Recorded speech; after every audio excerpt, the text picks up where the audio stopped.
Yeah, that's what I'm still on the call though. So let's get this show on the road. Maria, you're recording? Yes, I am. Thank you, Mr. Chair. All right, let's get a roll call going. Miss Anthony, she let me know she wasn't going to be here. Miss Bryant? Present. Miss Dickinson? Present. Miss Clement? Present. Mr. Kapler? Here. Mrs. Shaw? Here. And Mr. Stevie? I am here. Okay, we have quorum, Mr. Chair. Awesome. Let's move on to number 2, review of the action report and or approval.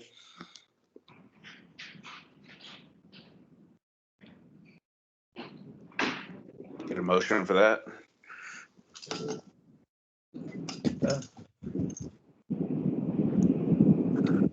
I'll make a motion that we approve and file the the meeting action report. Second the motion.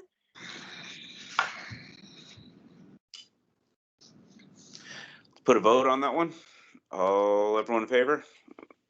Aye. Aye. Aye. Aye. Anyone in opposition? Hearing none, Maria, sounds like that went through.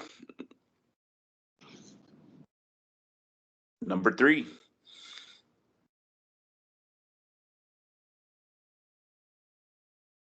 Get a staff update or call the audience. That's what we're doing next. Is there anyone here that's not affiliated with any of these cases or have business on the board today that has anything to share?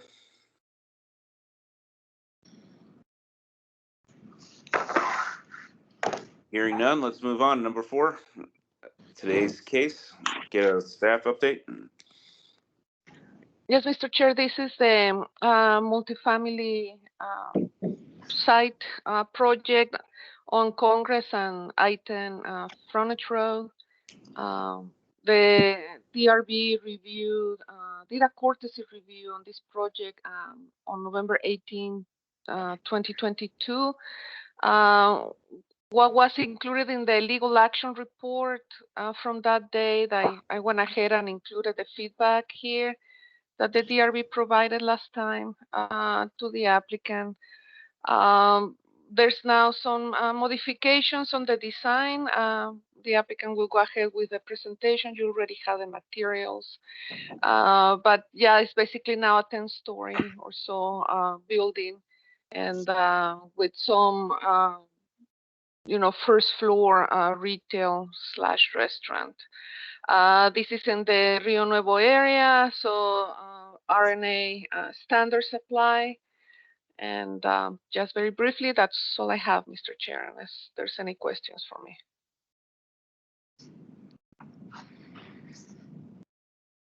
I don't think so. I hope everyone on the board had a chance to look through these materials before we start today. There's quite a bit of information in there. So with that, take it away, team. Thank you. Good morning to everybody. My name is Carrie Sylvan with Lazarus and Sylvan. I'm going to introduce a few people who are here. You'll be happy to know the zoning attorney is not going to be talking about architecture and landscape architecture. We're going to leave those to the professionals. I am going to start the slideshow, I think.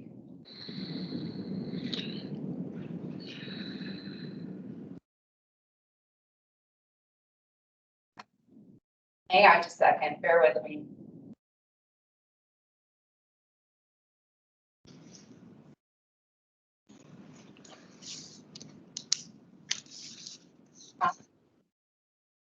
Sorry guys, hang on. There we go.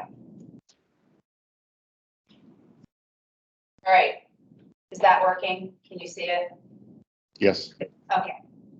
All right, hopefully that's the last one. So I said I'm Carrie Sylvan. I want to introduce Karen Caesar is here with Novak Environmental, who is our landscape architect. Jackson Cassidy is here with Lazarus and Sylvan with our team. And in the other conference room is Bob Burke from Urban Street, who's the developer. And then Brian Tiemann and Greg Gorski, who are from Antunovich. Architects, which is our very talented architecture team. So we're excited to be back in front of you. It has been a while, and a lot has happened since our courtesy review. So what I want to do is, well, after our last review, we had to work through a number of things. One of the things we wanted to do was work through a lot of your comments back to us during the courtesy review. Fire access was a big reason that we had to pull the building back further from Congress, which was one of the major comments that we got from you all, which is push the building closer to Congress so that it's more pedestrian friendly. So we did a lot of work with fire to figure out how to get rid of that ring road that was going all the way around the building, because that's what caused the placement where it was. So we'll be able to explain that. The aerial access for the building will now be on Congress. We discovered there are significant public utility easements actually on the west side of the property that needed to be accommodated. And then the private market craziness, which some of you are familiar with, and just really trying to spend it's been about a year, redesigning a building that addresses all of that and is financeable in this market. So our presentation is organized so that I'm going to update you really quickly on some of those major changes. And then we've organized the presentation. You'll see a slide of each of the criteria from the Rio Nuevo design review criteria. And then whether it's architecture, site design, landscape architecture, we're going to run through kind of what we've done and how we believe we meet those criteria. We're not going to take it point counterpoint, as in here's the criteria, here's how we meet it, because we did that for you in our written materials. There's a list of each of the criteria, and underneath we explain it.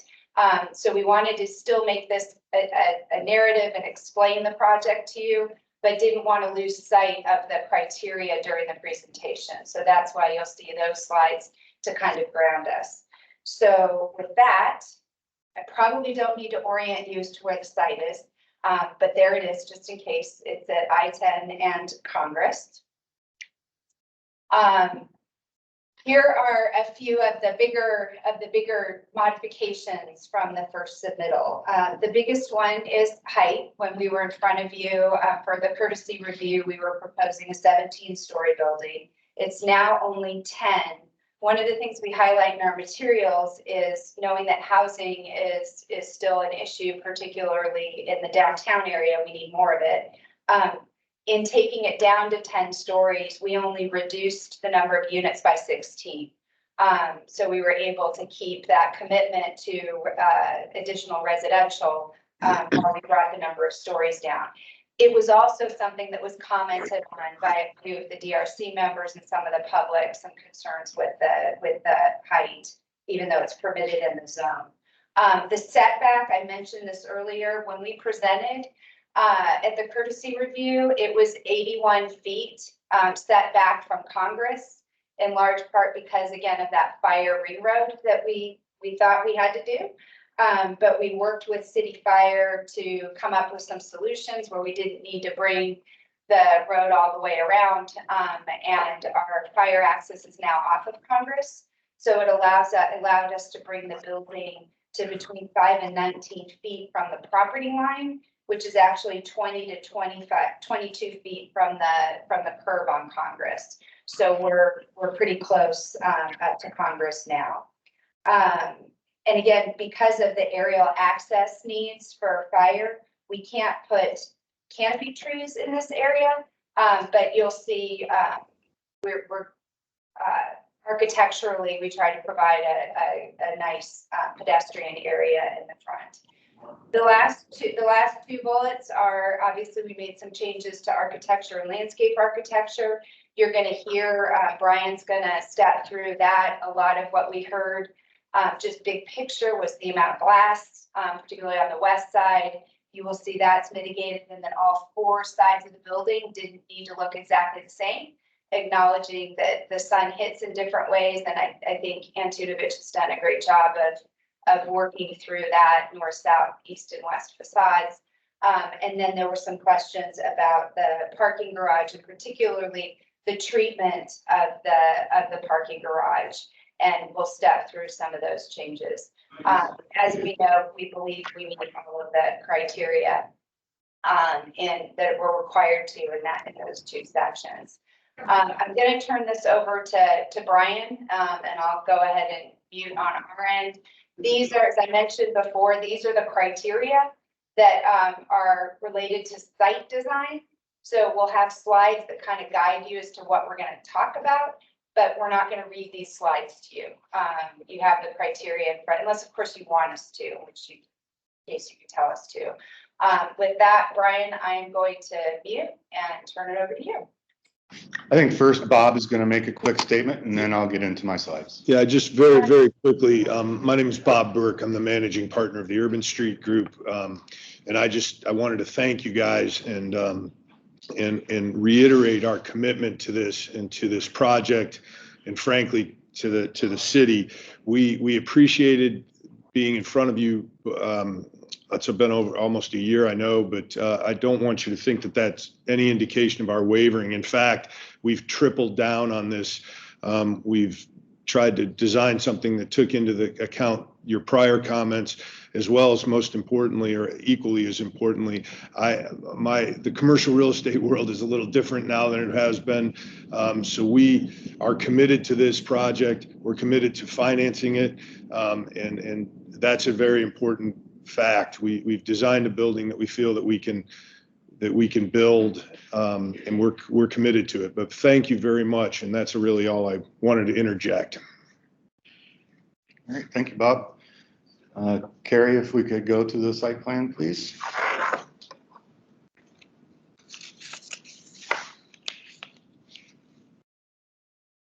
All right.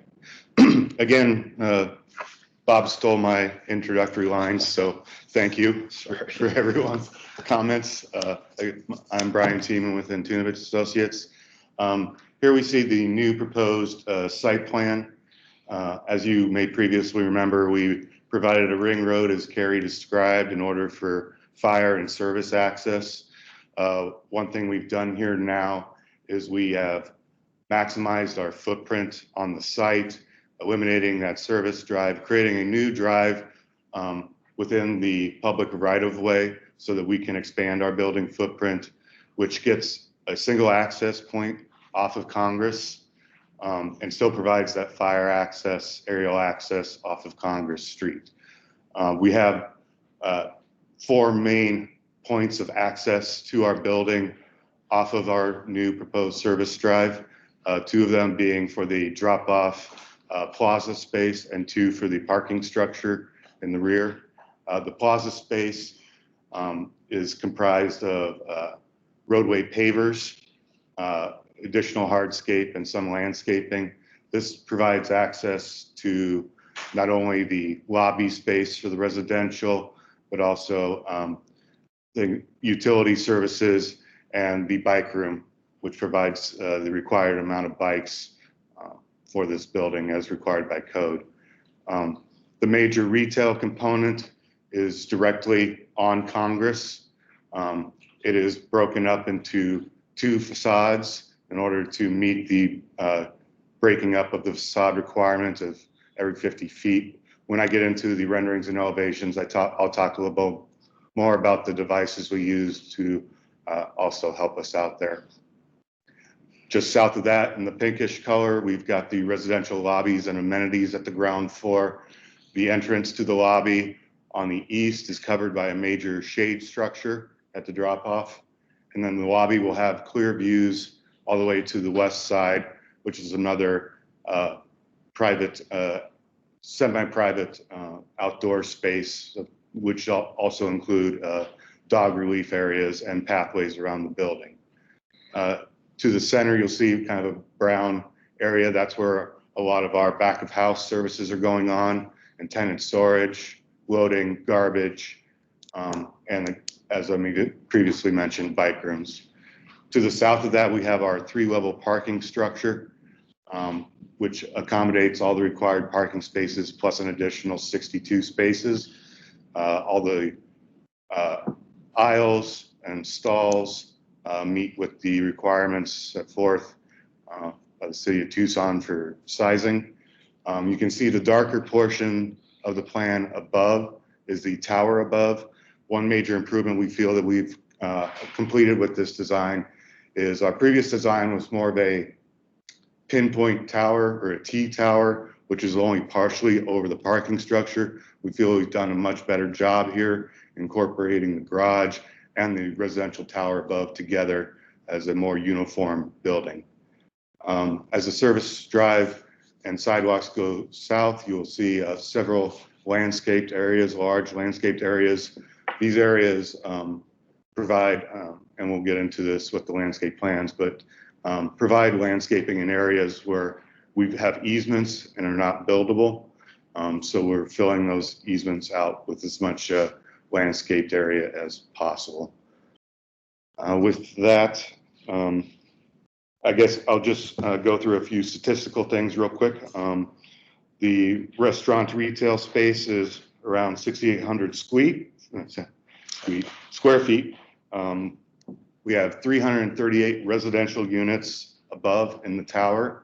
We have 2 additional amenity areas in the upper levels of the tower. One accesses a pool deck, and the other is at the 10th floor and provides views back towards the downtown. The entire garage is now capped. No garage spaces are open to above at any point. It is all either pool deck or landscaped roof trays or private resident terraces. All the required parking for the business is in the garage except for some teaser parking out at the front plaza drop-off area. This area will be secured from the rest of the garage with the private residential parking. This will likely be accomplished by use of overhead doors and key fobs for each individual resident so that those areas can be secured at all hours. As you see here, we again have a surplus. 1 car per 1,000 isn't always ideal, but that's the ratio we were required to meet. So we're happy with our minimal surplus, which gets us a few more cars for our residents.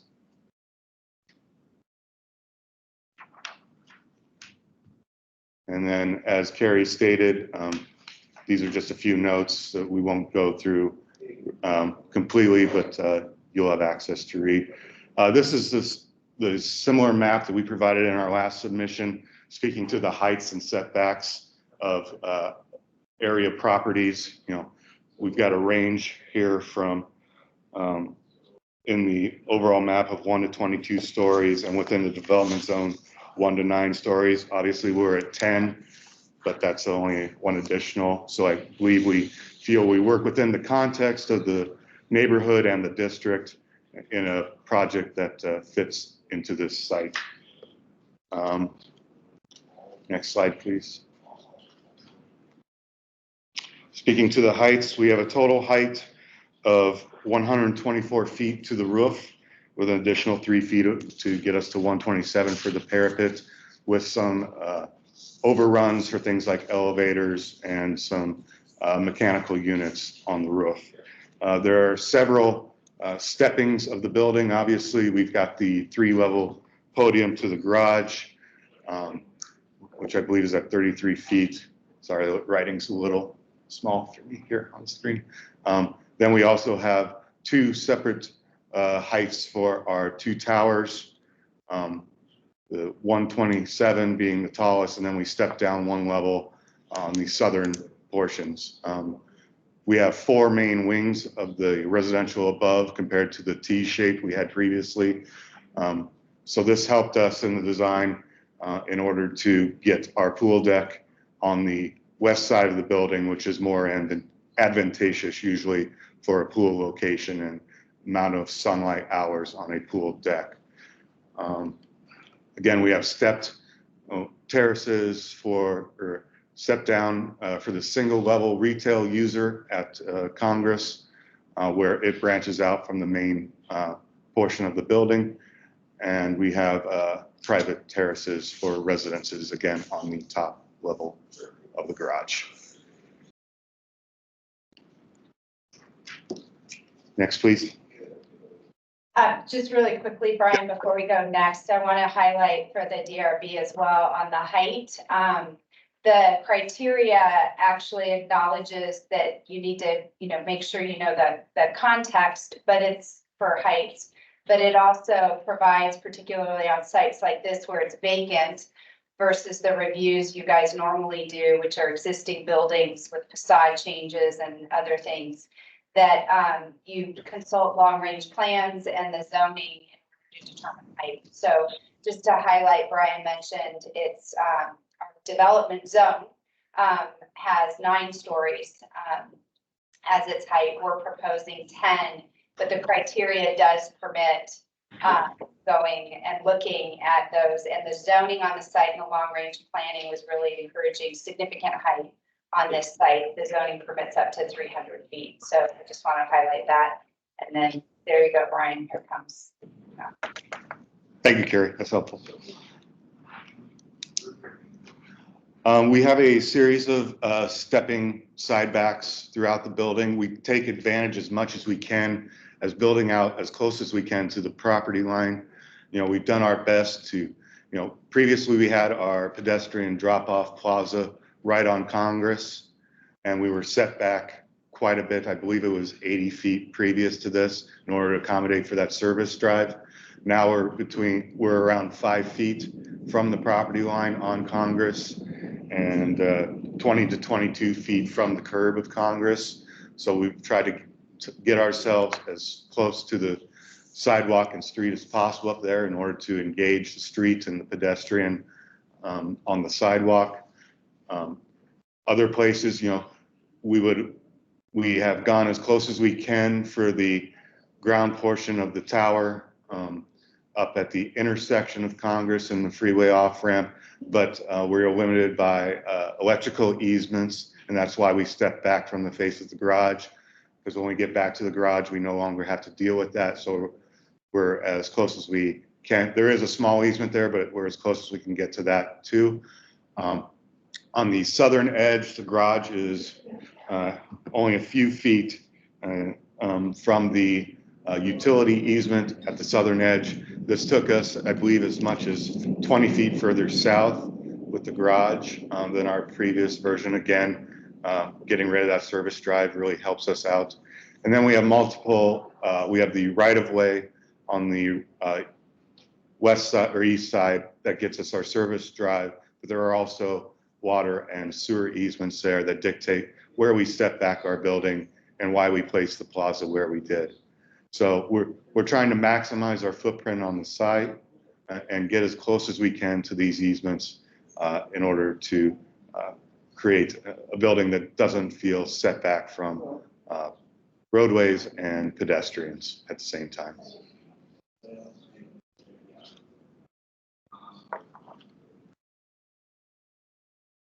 Again, these address basically all of our previous comments and the call out of the codes. And, we felt that we've done a very good job of meeting all these notes, previous comments. And I'm going to go through the few other projects here next to demonstrate how we are similar to other projects in the same downtown District Nuevo region, Rio Nuevo district. So first is One Broadway, which is a residential development. It has retail at the base. It is constructed with what's known as an EAF system.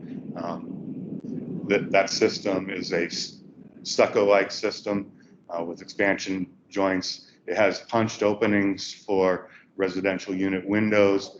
It has balconies and hung balconies, glass railings, and rooftop amenity. The second is the Flynn. Again, the same wall construction system, punched openings, rooftop amenity areas, outdoor kitchen areas. The Hexagon, its similarities are that it has ground level retail. It has a similar curtain wall or storefront system at the ground floor level.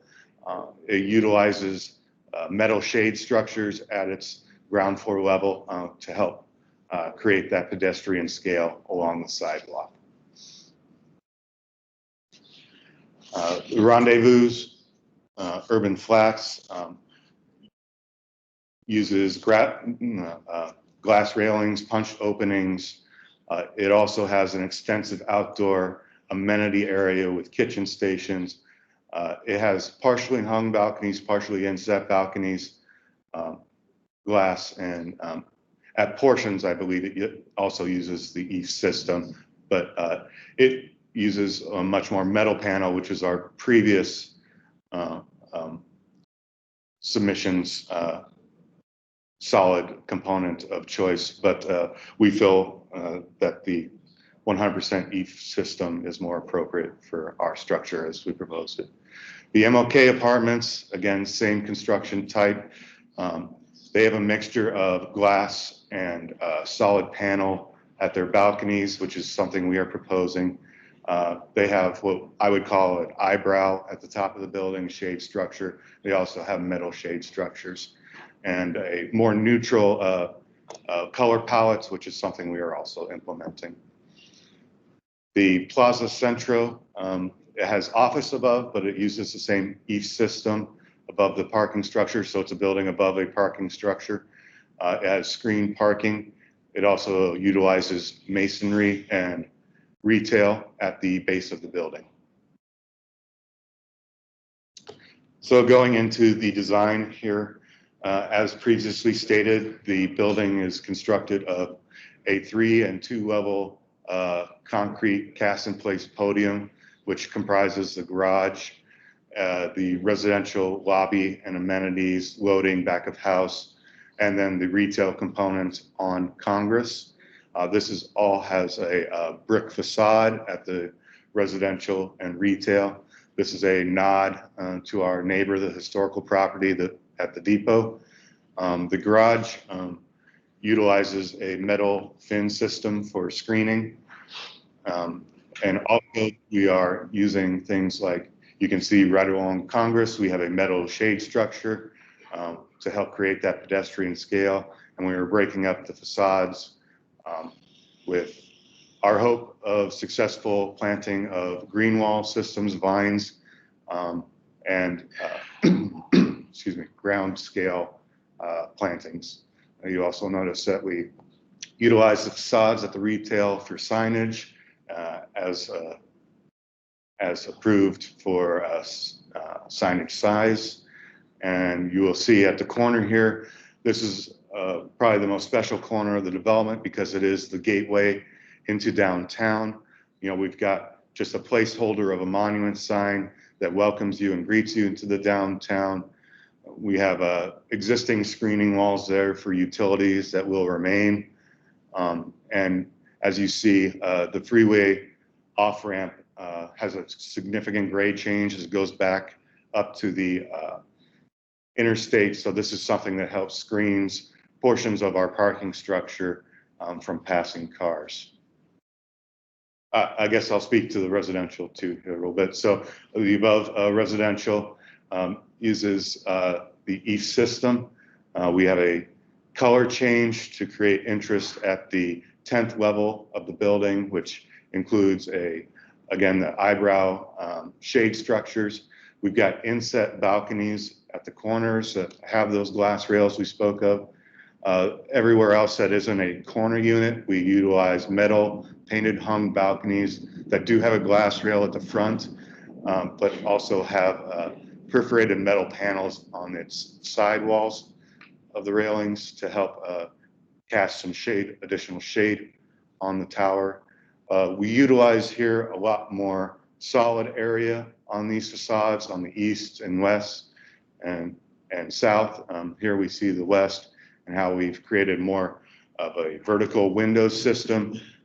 These vertical windows are primarily in the bedrooms and maybe side windows to kitchens and things like that, where the primary windows usually off the balconies are much larger, so you get that daylight effect in your living spaces. And then we've chosen for our 10th level, which are our premium units, to use slightly larger expanses of glass. You'll see on the Congress elevation, Also, because it is the north elevation, and you may be able to see on the north elevation and in the distance on the far wing that we also utilize larger glass due to the fact that there will be less heat gain on those facades. Next, please. Here we go down Congress towards downtown. Our retail component at the ground floor with expanses of glass, shade structure, landscaping that is at a scale that allows us to see the retailer at the ground floor, so that with a higher canopy. There's an outdoor dining area associated with the retail tenant. This area has both access with a continuous sidewalk down the service drive and a dedicated access to the restaurant or retail tenant user. Again, we're utilizing growth on the face of the building, breaking up the building with brick, landscaping, glass, and shade structures and signage, so that we're constantly have a changing environment at the pedestrian level at the sidewalk. Beyond that is the opening base. It's semi-enclosed because it has building on 3 sides of it, but that's our residential drop-off, where we also have access to service for the restaurant, access to the primary lobby, access to some utility closets and rooms, and also the main access for the bike room. Farther along down the service drive, you'll see the overhead door that is access for our primary loading, and just beyond that is one of 2 main entrances for our garage structure.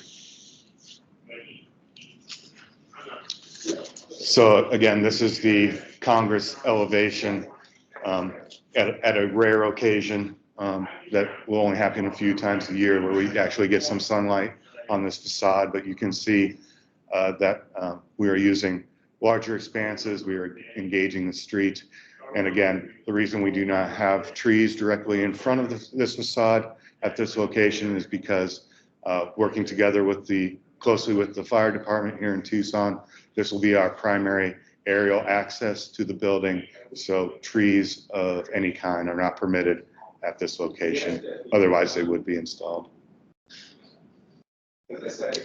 A closer view of the plaza, you see the major shade structure over the entry and drop off.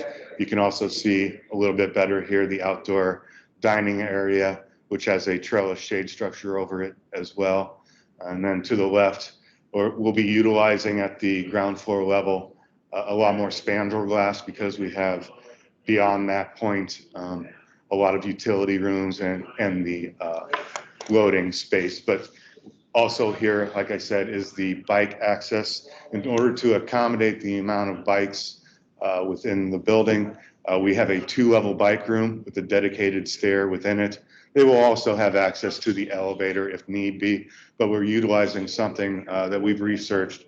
The stair only works between these 2 floors for the bike room, is dedicated to that use, but there will actually be installed within that stair a ramping rail, continuous ramping rail, so that people who have a storage of their bike within the stair can easily walk the bike down the stair and out the door.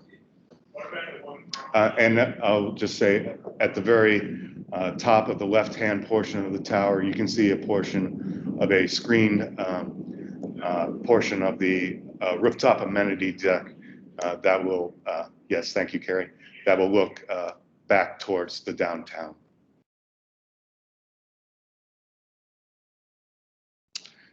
Here's an aerial view of along the service drive. Again, we're utilizing the vertical windows to minimize heat gain.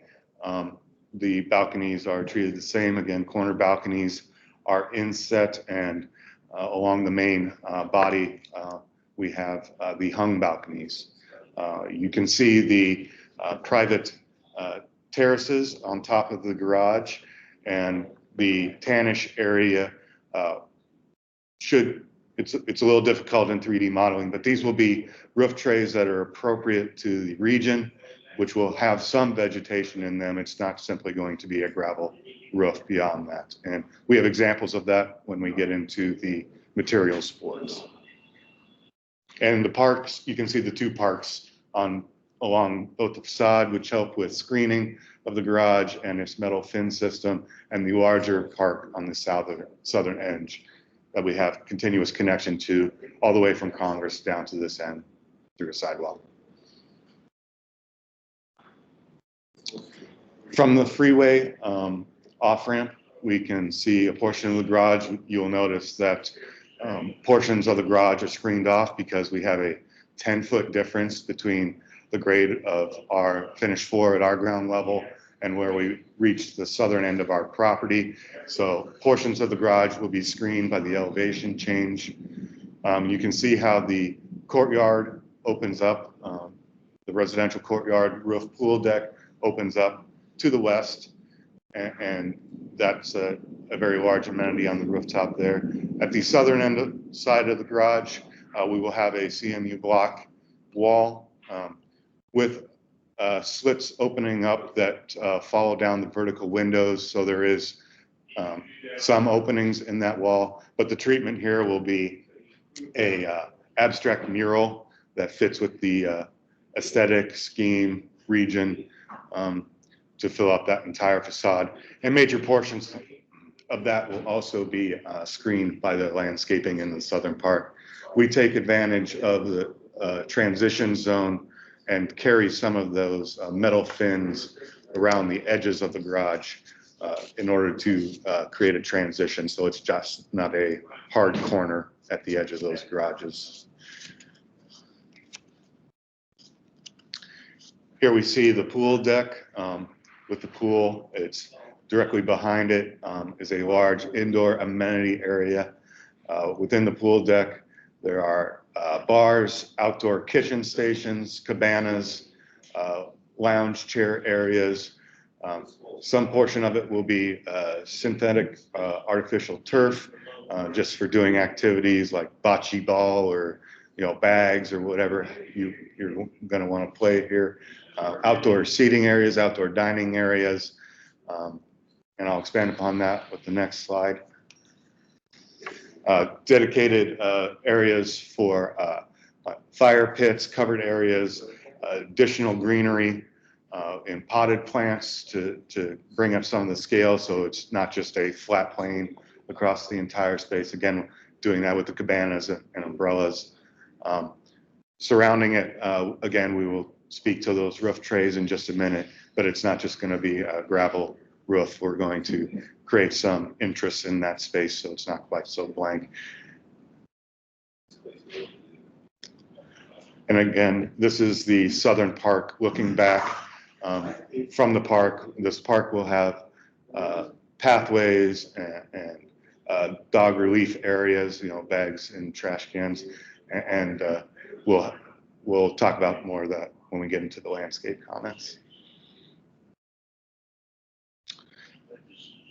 Getting into the materials of the building, the EIFS system kind of gets you an idea of what's going on there. It's a series of coats of stucco-like material that goes on insulation and is then put onto the stud wall construction with additional insulation. The city of Tucson is very familiar with this. Most new construction, especially residential construction, is taking advantage of this system.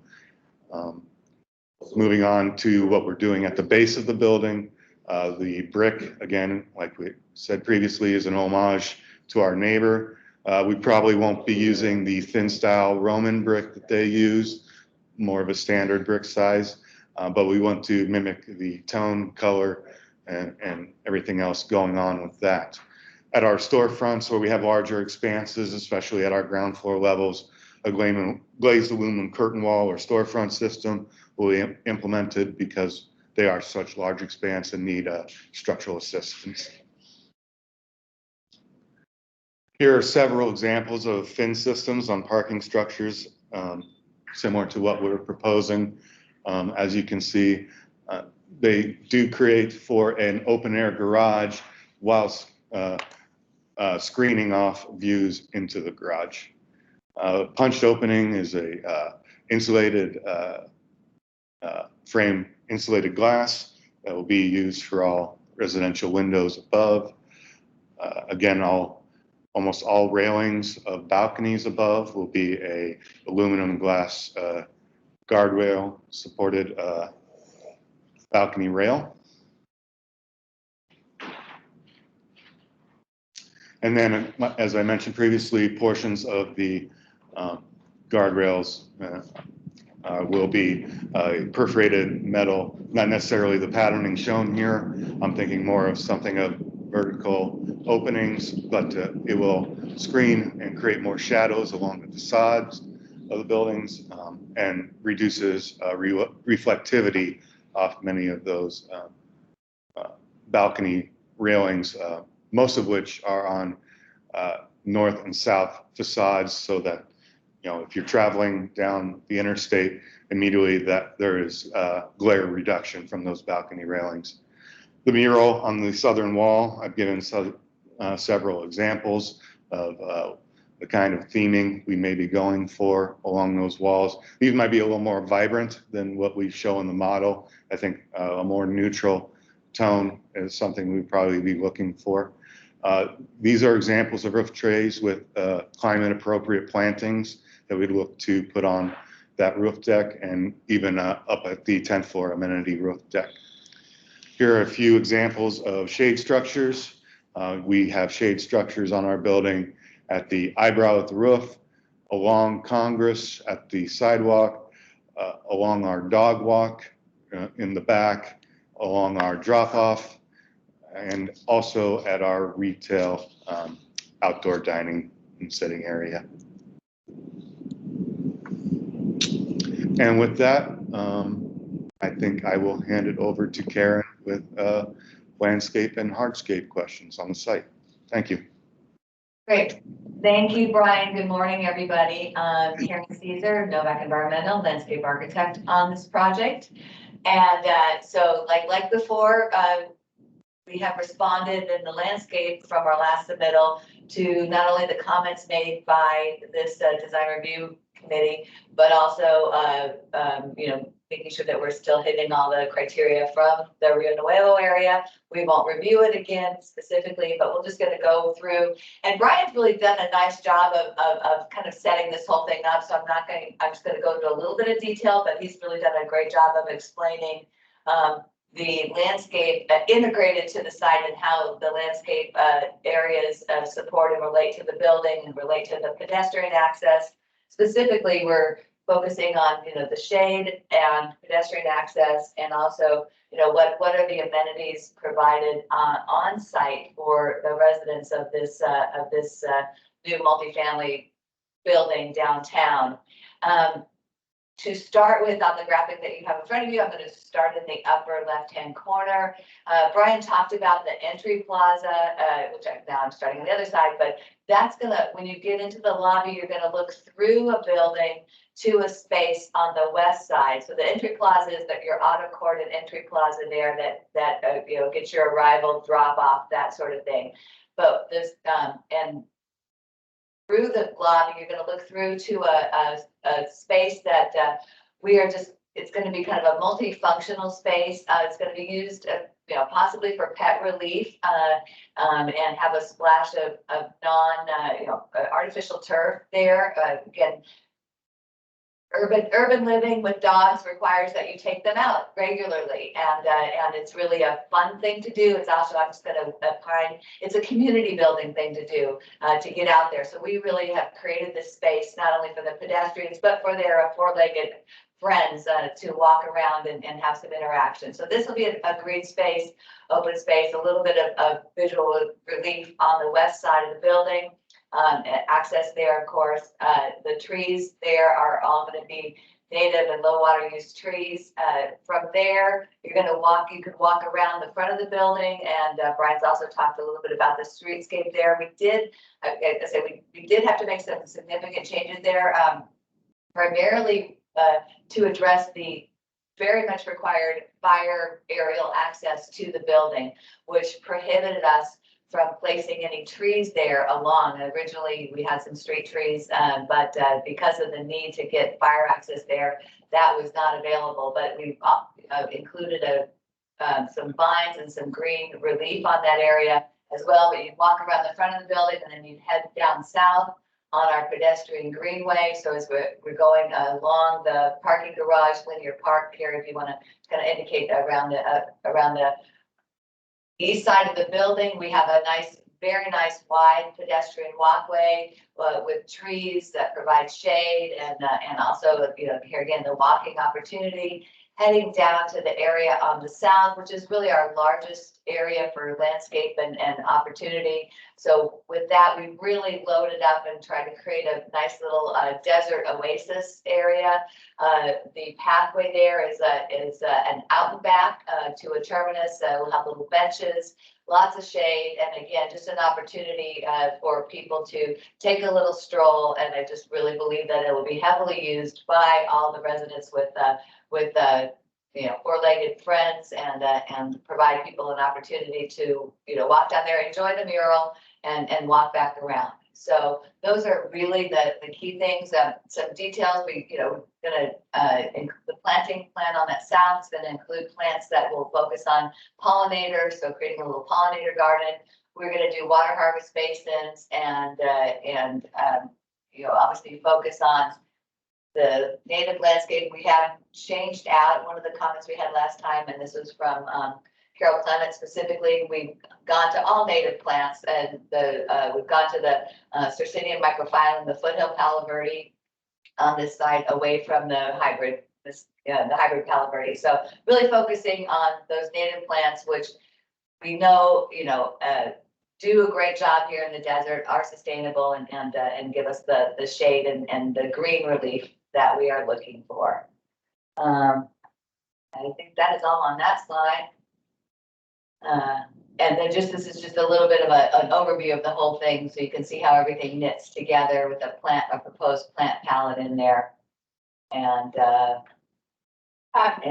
anything. One quick thing I want to add, the El Paso Southwest Greenway. I didn't use the right words, but you all know what I mean. It's a connectivity greenway that's going to be on the east side of the access drive within the city right of way.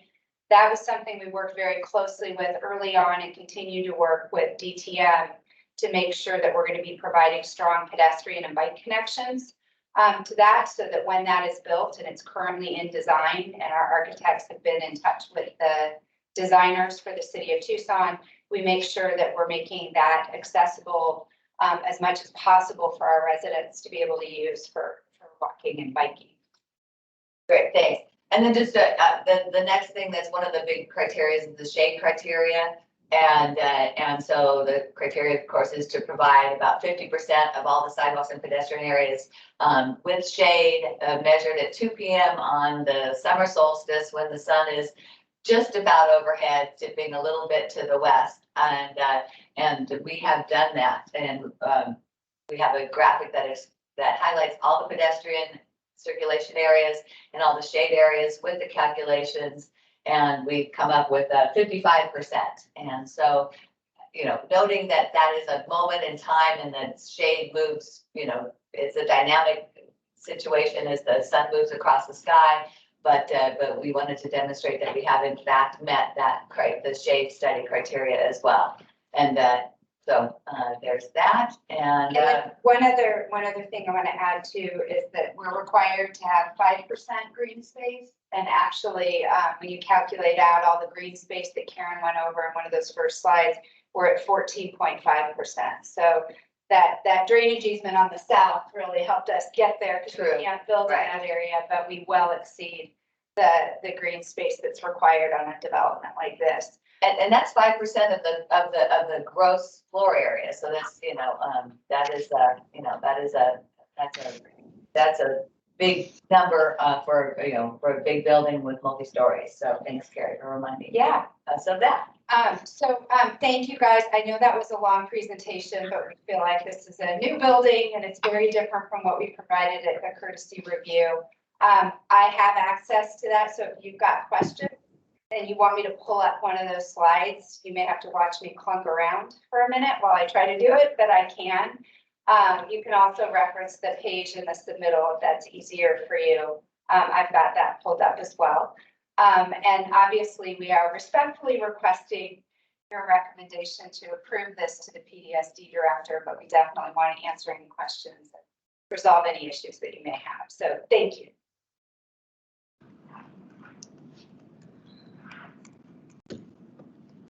Thank you for that presentation. Is thorough, which is appreciated because sometimes we get one sheet. Any hands, comments, questions? Oh, who's got their hand up? Someone raised their hand, but it only said one person raised their hand. Who is that? It's me. Go It's ahead. Rosemary. Well, I want to echo Chris's comments. That was a fantastic presentation, very thorough. And it's clear you've done a lot of work. I do have some questions. I want to clarify the location of the pool. Is it at ground level or is it on the third floor? I'm having a little trouble. It is at Understanding the third floor. It is above the garage. The pool itself will be positioned above the ramp, internal ramp of the garage, so that we're allowed to get a little extra depth in there. Right now, I believe we're at a 4-foot depth in our pool, but yes, it is above grade. Okay, thank you. That helps.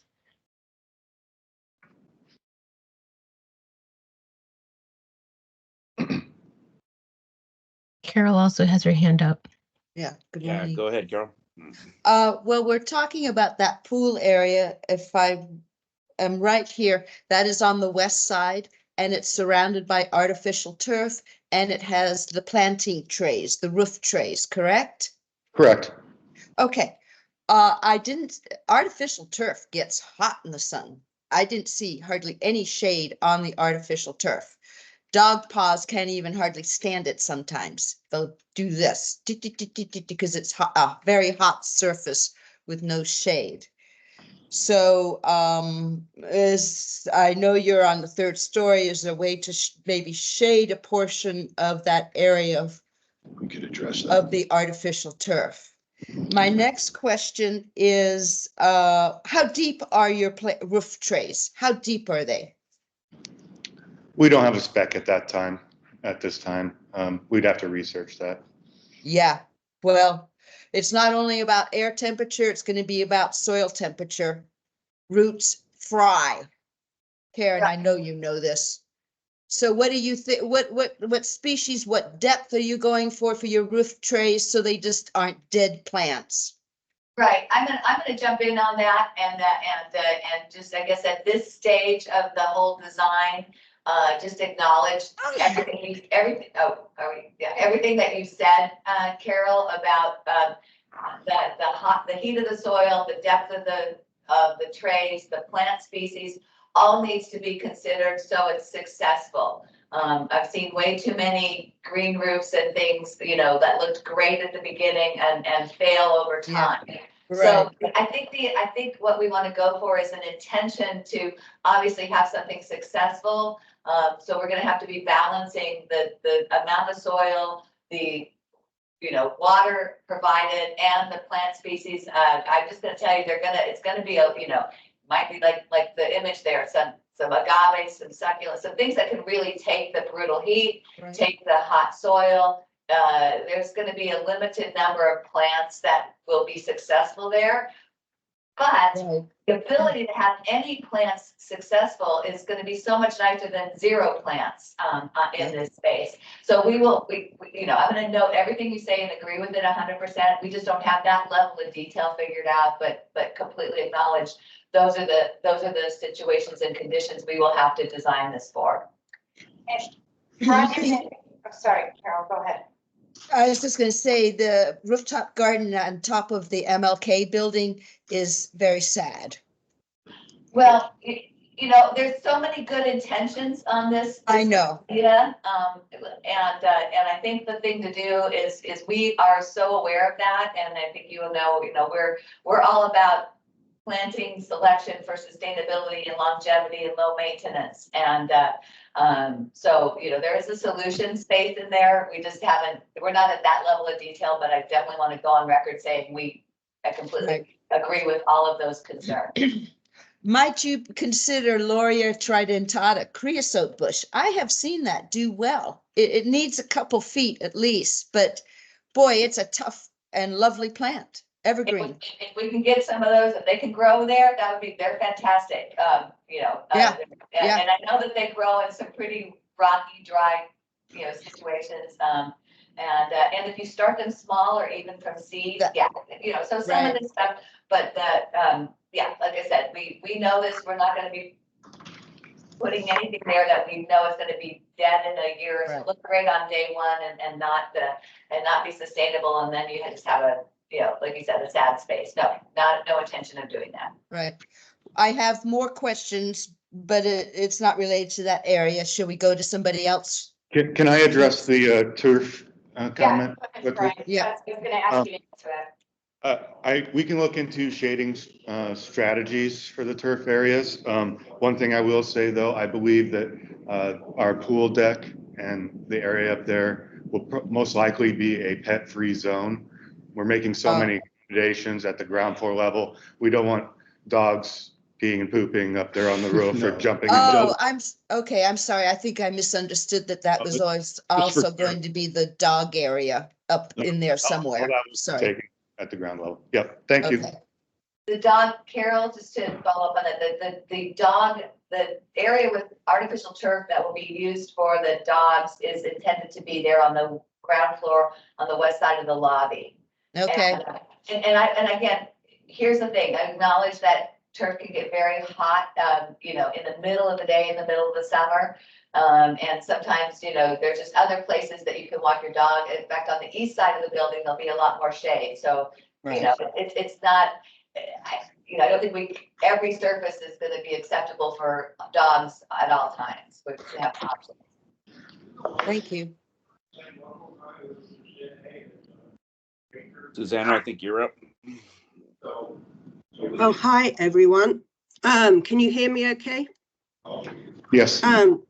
Yes, I want to acknowledge the thoroughness of the presentation, and also I do think there's a lot of improvements from last time when we saw it, particularly some acknowledgement with the facade differentiation, which I think is really important. The massing, addressing the street, I think all these things are really great. I guess just moving forward, I would say, and this, I don't know if it's part of our purview really, but to me, I think the details and the materiality as you develop it, I would just encourage you to keep working on that, because I think the massing seems, you know, pretty set, but just how that, the detail of the metal versus the ethos is going to be, just give that quality at that upper level. And the detail of the eyebrow, I really appreciate that you're shifting that, and it isn't just this continuous piece all around. And that lower level roof deck, I think, helps the massing. But I would just encourage you to keep thinking about the sun and our climatic conditions as you make decisions with the detail and placement of that as it gets refined. I guess the only thing it's hard to tell from the presentation is, obviously this is going to be a big building. It's, you know, but it kind of shifts. But it would have been nice to have a kind of aerial view of how big this is going to seem in its context, because that's the thing that it's hard to really tell just how big. And it's not like it's that high, but, and I'm not saying that it would have to change or anything, but, you know, it's just hard to contextualize it a little bit from the images. The only other thing, and I may have missed this, so I apologize, and this is more a landscape thing. I was just surprised to see all the palm trees, I guess. They're to me, even as an architect, a kind of no-no in Tucson. So I don't know, I assume they're not existing because of, obviously you're going to, there's nothing really there on the site, but I was just surprised to see those trees. That's all. Thank you. Thank you. Can I talk about the palm trees just a little bit and maybe give some, a perspective on that? I appreciate the comment. To start with, the species that we selected are the Phoenix dactylifera, the Oh, date nice. palms. They're date Nice. palms. They're not the fan palms. They're a more desert looking tree. Originally, imported here over 100 years ago from Arabia. But a couple things to note about this from a design perspective. And first of all, we have a total on our whole site. We have right now our plan reflects 14 palms. That's a good one. Just the graphic. Kara's going to put up the graphic. Out of over 90 trees, for some context. But the one thing that these date palms do for a building like this is they really help bring the building into a human pedestrian scale instantaneously. The day the building is built, it's 100%, it's full height. And we've got a lot of pedestrian, particularly there on the east side, a little tiny bit on the north, primarily on the east side. And it really allows a step down in kind of scale. So they're up against the building, and then in front of them there will be trees. Right. So I really think that there's palm trees can elicit strong reactions always, and they can be used really well or they can be overused. I think this is a really excellent application of this for a lot of reasons, and mostly because we get to bring that whole building into a little bit more human pedestrian scale instantaneously day one when they go on site. The other trees that we're going to put on, again, in our beautiful rendering show fully grown trees, but frankly, and this is a little bit in the weeds of the detail, when it comes to desert trees, the smaller you can start them, the better off they are, the better off they grow into a really healthy, mature tree. And I'm going to count on Carol to maybe, support that idea. We could put in a 36-inch box tree, Mesquite or Palo Verde, and it is actually not going to do as well after a couple years than a 15-gallon. We would prefer to be able to put in smaller trees and allow them to grow and get established in a more sustainable manner. And so again, day one for the, those are kind of tiny trees, and so we're balancing the long-term, step down of the building to a pedestrian height with also, getting us something right away, and also fitting in a small space and still getting us vegetative canopy. So it's a very small percentage here. Again, if you want, you can slice and dice it. It's less than it's 15% of our whole tree canopy or tree numbers.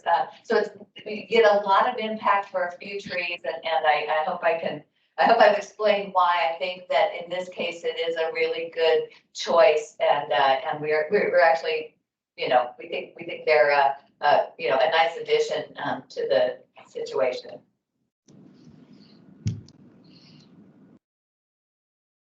Rosemary, I think you were next. Thanks. Yeah, I had a couple And more then Carol questions. after. Okay. I did want to also echo Carol's concern about sort of the lack of shade, or maybe it was Susanna, or maybe both. Lack of shade around the pool area. I mean, I'm a fair-skinned redhead living in the desert. I'm always looking for shade, and I just don't see a lot of shade out there. And I think, if it's going to be an amenity for the residents, I think, there's no shortage of sun here in the summertime when you're sitting out by the pool, but more shade would be great. And then also for those rooftop plantings, maybe shading those just so they don't get blasted by the sun all day long might be a good solution. And of course, irrigating them. And then my biggest concern about this is security around the property. It's located downtown, and we do have a homeless issue, and I don't know if that west side of the parking garage is secured. It's hard to tell. I can't tell the spacing of the ribs along the wall, and just kind of to the south, that lovely walking area. It would be a real shame if it ended up with homeless encampments there. So I'm curious about the security plan for the property. I mean, from an operations standpoint, I'll be relatively brief. We build a lot of buildings in a lot of different urban areas, and we manage and build multiple environments like this. So we will, it's a paramount concern to us on an ongoing basis from an operational standpoint. The benefit that we do have with the park area that you point out on the south is that it is private. We can control. It's not a public space. We can control that it's private, public, but we ultimately have control over the security out there. So as much as we want it permeable for the public, we're going to control it. All I can say is that we do this a lot. We have multiple buildings and multiple environments, and security is obviously a major concern for us and our tenants and the people around us. And the garage is secure. Okay. And Brian, did you want to, I'm just going to make a comment, and correct me if I'm wrong on this shade. I just wanted everybody to know that pool area was not, we wanted to show it, but that's not, it wasn't fully designed. I had some of the same comments you all did when I first saw it, and it's not, I mean, the design of a pool area, right, is not necessarily within the purview of the DRB, but all of these discussions about shading and making sure this all works and works for the residents and the plants and all of that is all, it's all discussions we've been having. So we appreciate all those comments. I do in particular, because it shores up the fact that I wasn't totally off my rocker when we pointed that out, but it's duly noted, and we know Brian, I think, and his team have been working on it as well as these evolve. Yeah, and I mean, the alignment on that, there couldn't be something that's more aligned with your comments. One, I agree with all of them, and two, the guy that suffers if those things aren't solved is right here. I can't. Nobody's going to rent if they're out there baking. Nobody's going to rent if the roof is surrounded by dead plants. So we agree 1,000,000%, and we couldn't be more aligned. Thank you. Carol, I think that makes it you. Thank you. I have several comments.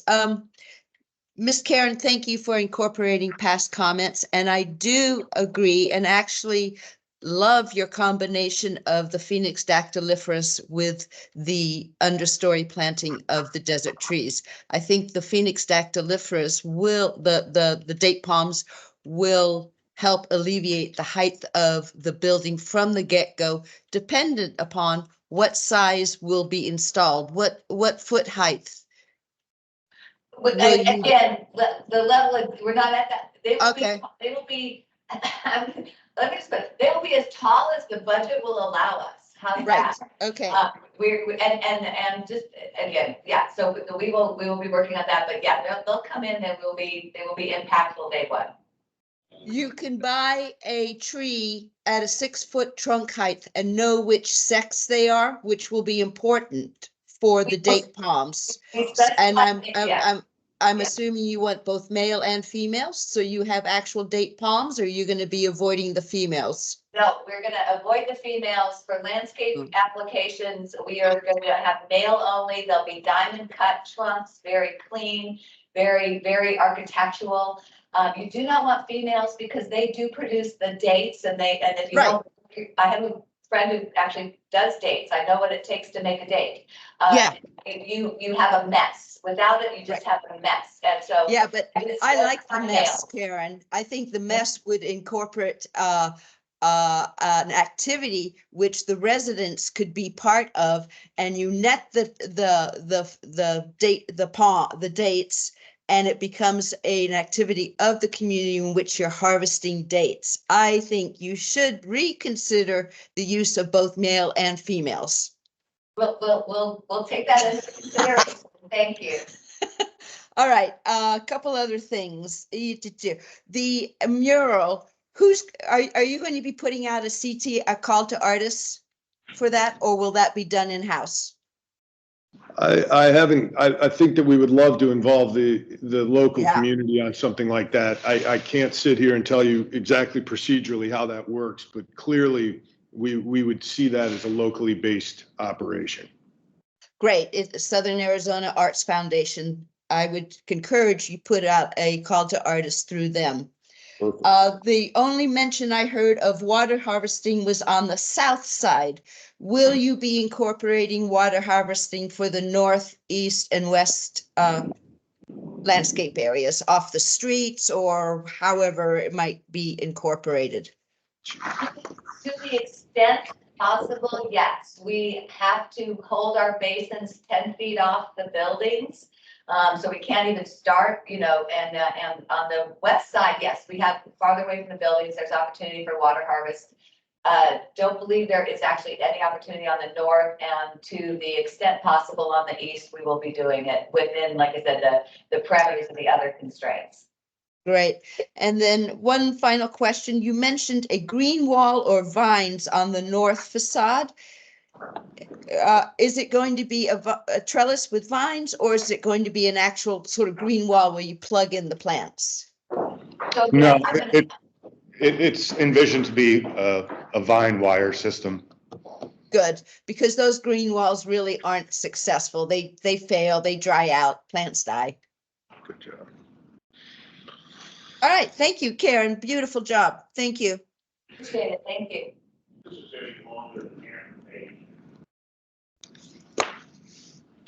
Any other comments, questions? Yeah, I just had a quick question. The different colors of the ephes, are those going to have some relief? It looks like the windows and that darker ephes above and below is inset. Is that right? Are you asking if the windows will be flush with the ephes at the I'm elevator? wondering if between the different colors of ephes, if there's going to be, like a planar change, or if we're just going to see sort of a joint and then another color. What are we saying? Like if there's a plane change. Yeah. where the Yes, windows are. yes, there will be a change. And then the face of the balcony floors, is that in ephes as well, or is that going to be metal clad? That'll be painted metal. Okay, cool. Thank you. I just want to say one more thing.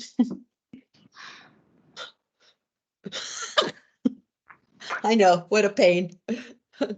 I really, the more I think about it with younger people, the younger generation and whatnot, I think it would be an attractive sales point for you to have yearly events to harvest the dates. I know that's contrary to what we've been thinking, but edible urban landscapes, think about it, you guys. You can net these dates so they don't scatter all over and make messes on the concrete, and harvest them and make it an event of your new beautiful facility. I actually would see it as a selling point. Thank you.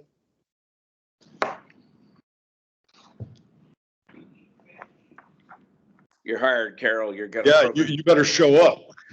I would. I love dates. Go to Mesquite Valley Growers, Speedway and Pantano, north side, and they have beautiful female date palms along there, and they have their beautiful big clusters of fruit netted. You'll see it's attractive and it's not making a mess. All right. Nate, I think you got some things. Well, yeah, thanks, Chris. I just wanted to acknowledge that I'm tracking the presentation and the comments from the DRB, and I don't really have anything I want to specifically add, but I would be interested to see what kind of criteria that we need to evaluate or what motions we could come up with. But I've appreciated and tracked the comments from our architects and landscape architects, and I yield my time. Thank you. I would kind of echo that sentiment, Nate, that some of our primary concerns were the interaction with Congress, some sort of at least vocabulary to the historic property to the east, which circling back around to Palms, Carol, that whole historic building is just surrounded by probably 24 palm trees of different varieties. So the palms on that east side actually add context to the overall project, which I think is a nice feature. Whether that was intent or not, it actually works. You know, we shouldn't be so afraid of palm trees down here in Tucson. They're not just Phoenix's toy. They're something that's in our urban fabric and urban context. Also, is you know, palms are a pretty strong vertical element here, especially to demarcate entries or, you know, differences in space. You know, so to have them target the entry with them is probably a pretty good move. I don't really have any more comments. Really, I appreciate the move to pushing things out towards the street. You know, that intersection is going to grow, and you know, Circle K is not going to be there forever, and you know, that's going to be a development opportunity in that corridor. In the renderings, I hope you guys do maintain that gateway element at the corner. I think that's a nice civic move for you guys, and I think it'll gain you a lot of help as you move through the rest of your review process. So